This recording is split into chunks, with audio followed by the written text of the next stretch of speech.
Costco got into fertility care. In March 2026, they announced a partnership with the telehealth platform and a major fertility clinic. Now, members now have access to IVF, IUI, and egg freezing at reduced prices and up to 80% off fertility medications through the Costco pharmacy. When a company with over 80 million members makes fertility care part of what it offers, that shifts something. It normalizes it in a way that matters. My caveat is always vet carefully, understand what's included and what isn't, and make sure your specific medical needs are being met. But as a signal that access is moving into different spaces, that's real.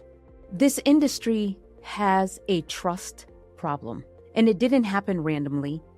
It happened because of what occurs when there is a lot of money, very little oversight, and people who are emotionally and financially at their most vulnerable walking through the door. We've seen agencies shut down abruptly, leaving intended parents with no money and surrogates mid-pregnancy with no support and no answers. People who put in tens and thousands of dollars, some people over $100,000 gone.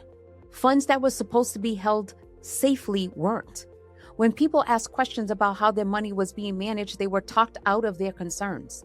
That is not a mistake. That's manipulation. And it keeps happening because surrogacy agencies in the United States do not require a license to open.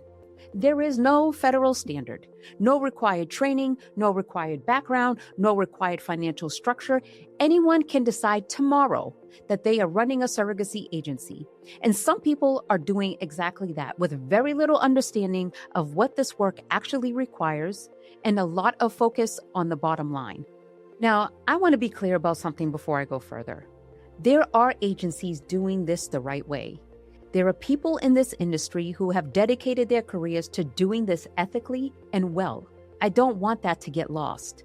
But when the bar to enter this industry is this low, it creates space for the wrong people to do a lot of damage to people who have no protection against it. We need a federal insurance mandate.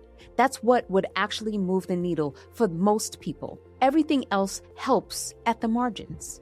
The science is getting better too, and I don't want to skip over that. AI-assisted embryo selection, better genetic screening before transfer, improvements in how eggs and embryos are preserved. When those tools are being used well and patients actually understand what they're being offered and why, outcomes improve.